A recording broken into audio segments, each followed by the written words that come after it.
We are so grateful to be here right now. We're so grateful to bring justice and a closure to this case. To those families that lost loved ones or suffered injuries that they'll live with the rest of their lives. For a police officer, a young man starting a career at MIT, and a police officer with the MBTA who almost lost his life. And for neighborhoods that lived in fear for an entire day, we are eternally grateful for the outcome here tonight. We have a suspect in custody.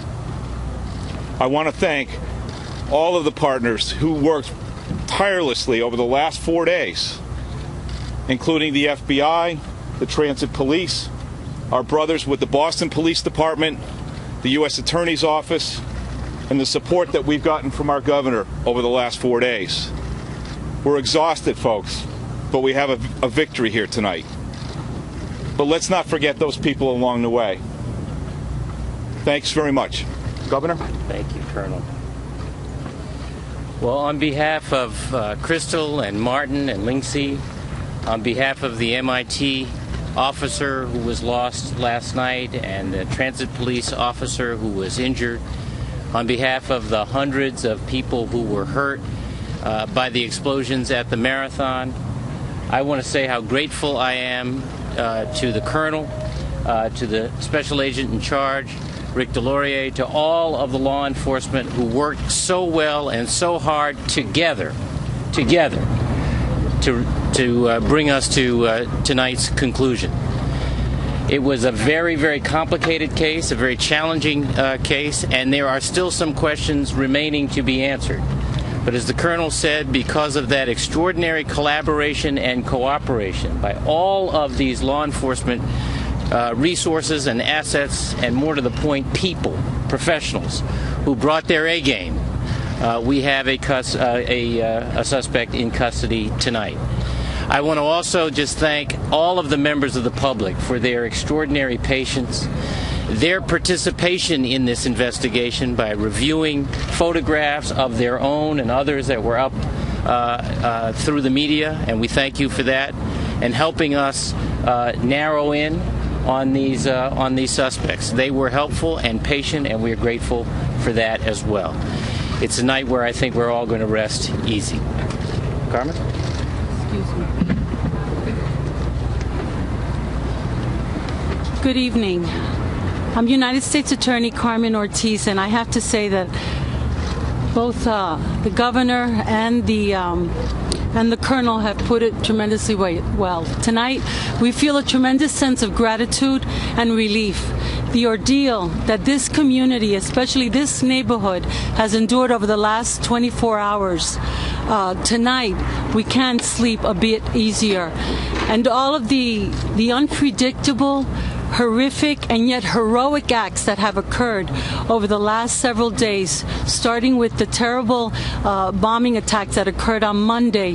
Here we are, and not forgetting the victims of the crimes that have occurred over the last several days. The victims of the bombings, as the governor said, Martin, Lindsay, Crystal. 2 officers who have been hurt, one who lost his life, Sean Collier, and Richard Donahue, who is fighting for his life. Our thoughts and our prayers are with their families. Tonight you're going to have many questions, but I want to say, as I have said the last several days, this has been a very active and ongoing investigation. And although for some of you tonight is a closure, for me the journey continues. And so this will continue to be an ongoing and active investigation as we sort all the details, continue to evaluate a tremendous amount of evidence, and file our formal charges. But I will say this, I have never been prouder to stand with a tremendous group of law enforcement here, from the colonel to the commissioner to my federal colleague, Rick Delorier with the FBI. all of the federal agencies, the state and local departments that have worked so hard since the attacks on Monday, so committed and putting their lives on the line as we fought the last 24 hours to try to get a suspect into custody. And so my journey and my office's journey begins, and this investigation will continue, so we will not be able to provide the details that you may want at this time, but as the days continue, you will get answers to those questions. Thank you. Mayor Menino. Thank you. I just want to say very briefly, thank you. Thank you to the law enforcement officials who work together. State police, Boston police, FBI, all working together. That's when government works the best. I want to thank also the citizens out there. For the last week, worked in unknown what's happening out there because of the bombing at the marathon. But today, because of the hard work of so many individuals, my Boston police working together with the state police, we have a conclusion that we're all satisfied with. But also, folks, remember the folks who lost their lives this past week. It shall go on. We're a better city than what happened this past week. We'll get better. And to all of you folks out in the media, thank you for the support you gave us to this past week. It wasn't easy. Some days you said to us, why? Let me tell you, we're there working hard. I want to say I spent a lot of time with the law enforcement officials. They worked so hard this week to come to a conclusion. Tonight, night, we say thank you to them for the work they did, tracing down every one of those leads that we got, which is so significant to what came to the end of this case today. Carmen Ortiz, now it's up to her job to bring the federal courts. But I tell you, I feel so good about this. I tell you, I'm so happy because the people of our greater Boston area will be able to sleep tonight because of the work of these individuals.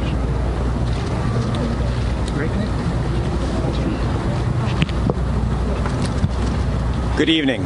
My name is Rick Delorier. I'm the special agent in charge of the FBI's Boston Division.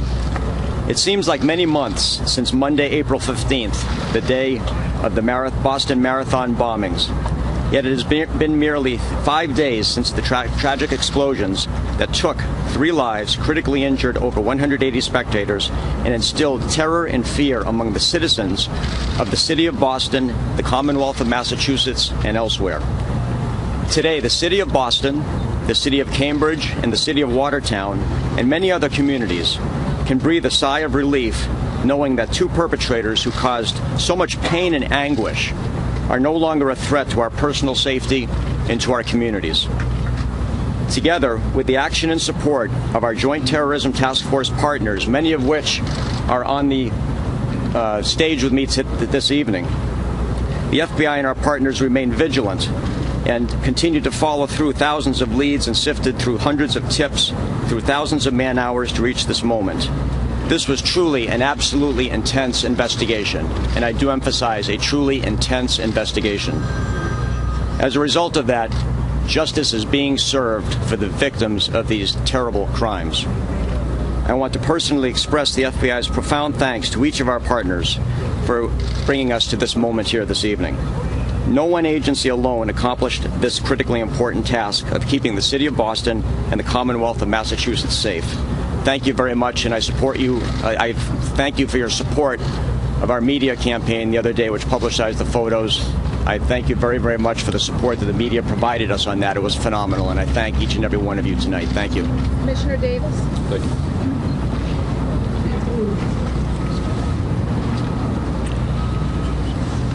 4 days ago, my city was ruthlessly attacked.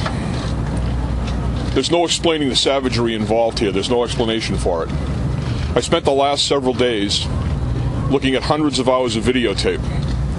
I got to see how brutal that attack was over and over and over again. But more importantly, I got to see what the Boston police officers who responded to that scene, along with the medical personnel and the other first responders, did to put people back together. Tourniquets, stemming the bleeding with their hands, putting a man who was on fire out with their hands. These are the kind of things that came out of this savagery. It makes me proud to be a Boston police officer. It makes me proud to be a part of this team. Rick Delorier from the FBI could not be more cooperative.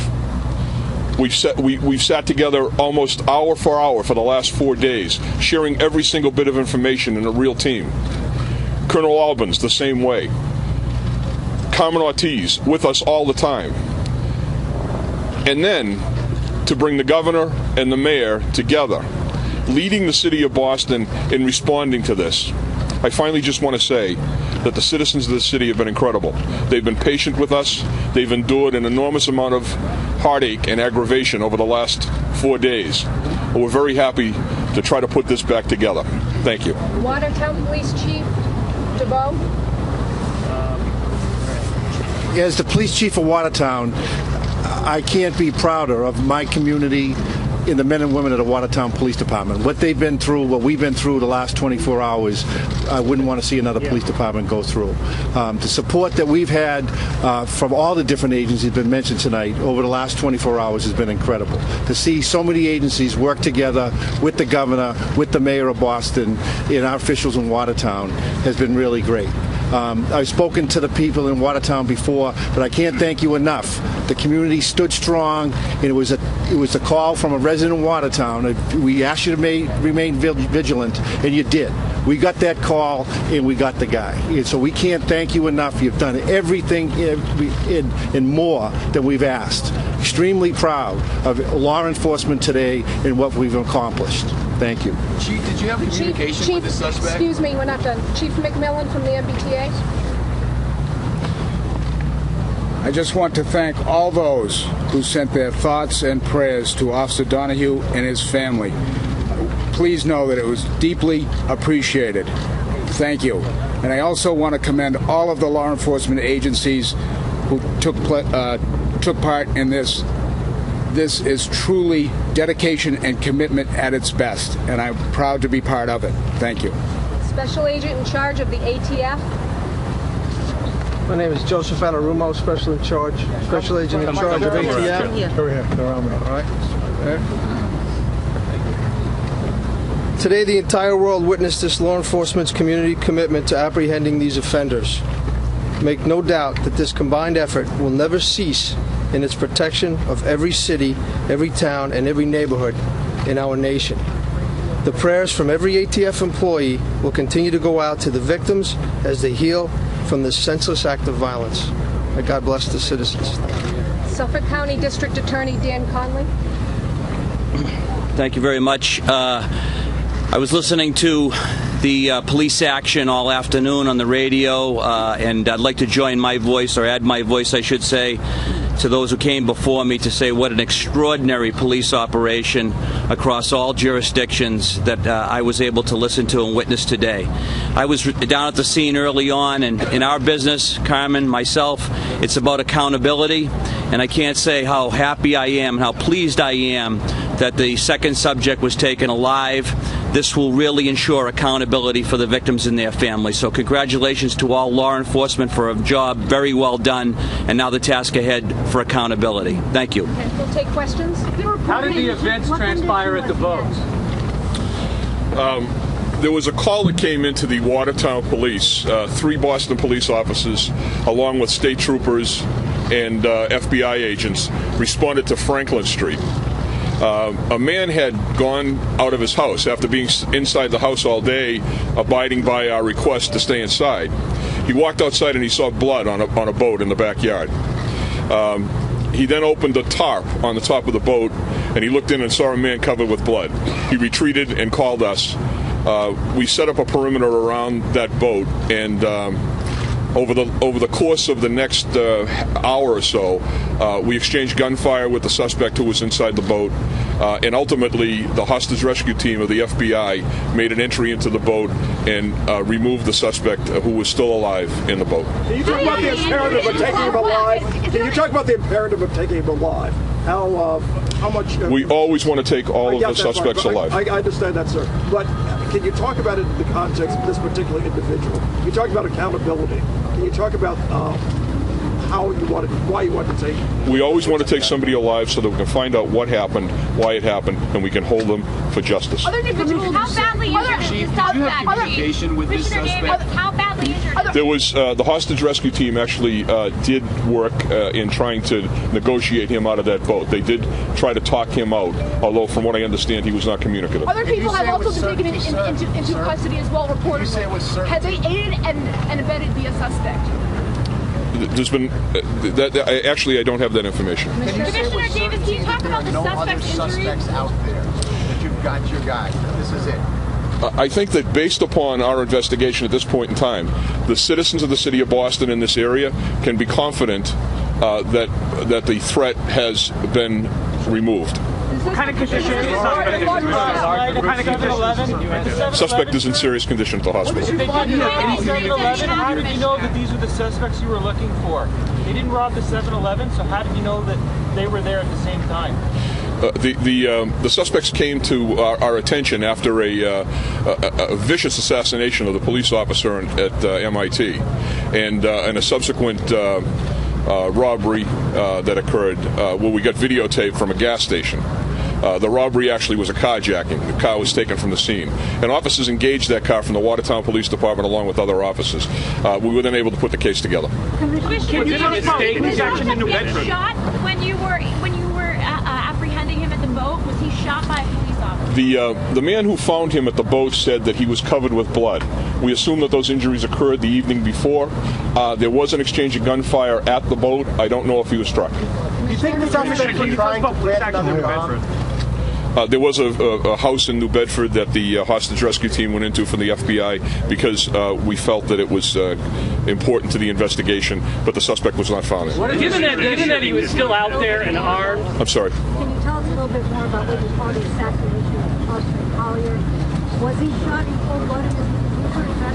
What do you know about it? My assessment of that particular incident is that he was assassinated in his cruiser. And do you know what he was doing? He was responding to a call for a disturbance. Given that he was out there, still armed, was it a mistake to give the all clear and let people go outside? Couldn't they have been at risk? We certainly did not give an all clear. We made it clear that people, and Colonel Albans is here and spoke very eloquently to this. This was a very serious and dangerous situation. We had no information that the suspect was still holed up in this particular area. He managed to elude us by being just slightly outside of the perimeter that we set up. But in truth, we told everybody that this was a dangerous situation and they should be cautious. This is a very dangerous time in the world. We have to use caution. That's what we ask people to do. Thankfully, this man who found the suspect called us right away, did the right thing, got on 911. We were able to come in and take care of the situation. Did he have explosives with him when he was captured? There's no report of explosives with him capture. But I got to tell you, I was at the scene last night just after this incident occurred. There was an exchange of over 200 rounds of gunfire. There were improvised explosive devices and handmade hand grenades that were thrown at the officers at the scene. This is the stuff that in an urban police department, it's almost unheard of. So these officers acted heroically, courageously. They protected the community and they protected each other when they responded to this scene. I'm so proud of the actions of the Watertown Police, the State Police, the Boston Police. It's been an incredible team. So what was his weapon? He did. You know what? I can't say. I was told that there was an exchange of gunfire. I was not there when he was taken out of the boat. No Miranda warning. Claiming public exemption. The reason, could you explain that for us? Actually, the United States Attorney may want to, or the FBI may want to explain that. It's a federal issue. What are the extent of... Had the boat been searched earlier today? Just a minute. We're going to finish the question. No, it had not. What was the question? Reports tonight are that there was no Miranda warning given, that they were claiming a public safety exemption. Could we get an explanation for that? There is a public safety exemption in cases of national security and potential charges involving acts of terrorism. And so the government has that opportunity right now, though I believe that the suspect has been taken to a hospital. So we'll start with there. Thank you. Yes? I'm sorry. You seek the federal death penalty? You know, what I indicated earlier is that this is still an active and ongoing investigation. We're going to be reviewing all of the evidence. Before that kind of a decision is made in terms of whether or not to seek the death penalty, you review all of the evidence, and it's a very thoughtful, long process that is engaged, and it's the Attorney General of the Department of Justice that makes that final decision. Commissioner, Thank you. went straight to the. I'm sorry, Karen. Went straight to the vote, and then can you or Colonel Alvin talk to us a little bit about what happened when you were on the scene? Was he moving around? How did you know it was finally a chance to take him into custody? Yes, I'm going to let. We know he didn't go straight to the boat. We set up the perimeter with the best intentions, with a lot of information. That we found blood in the car that he abandoned. We found blood behind a house inside the perimeter. So we had no information that he had gotten outside the perimeter. As we said, it was very chaotic early this morning. We had to aid a police officer that was shot, bleeding, and so there was a lot of things going on. We thought we got the perimeter solid, and we pretty much did that, but we were about 1 block away. So, but he had to be moving a little bit after he was behind a house for a period of time that we know. When you got there, though, was he moving? And how did you know that you could take him into custody? Had he been moving around? You were able to watch him? Yeah. Sure. The reason that we knew this is our helicopter had actually detected the subject in the boat. We have what's called a FLIR, a forward-looking infrared device on that helicopter. It picked up the heat signature of the individual, even though he was underneath what appeared to be the shrink wrap or a cover on the boat itself. And there was movement from that point on, and the helicopter was able to direct the tactical teams over to that area and ultimately take him into custody. Did police search the boat during the day in the perimeter? Yeah, it was outside the perimeter during the day, so it was not searched. This was the act of a citizen that went out and discovered this individual in the boat, and ultimately called the Watertown Police Department, and resulted in this our response. What were the suspects doing at MIT? Were they planning another bombing? The suspect won't make it and won't live to tell the story of what happened? I'm sorry? Is there a chance the suspect won't make it? I don't know. I did not see him when he was taken into custody. I know he's in serious condition, but I don't know to what extent. I think we've taken enough questions for now. Thank you. Thank you very much. Thank you.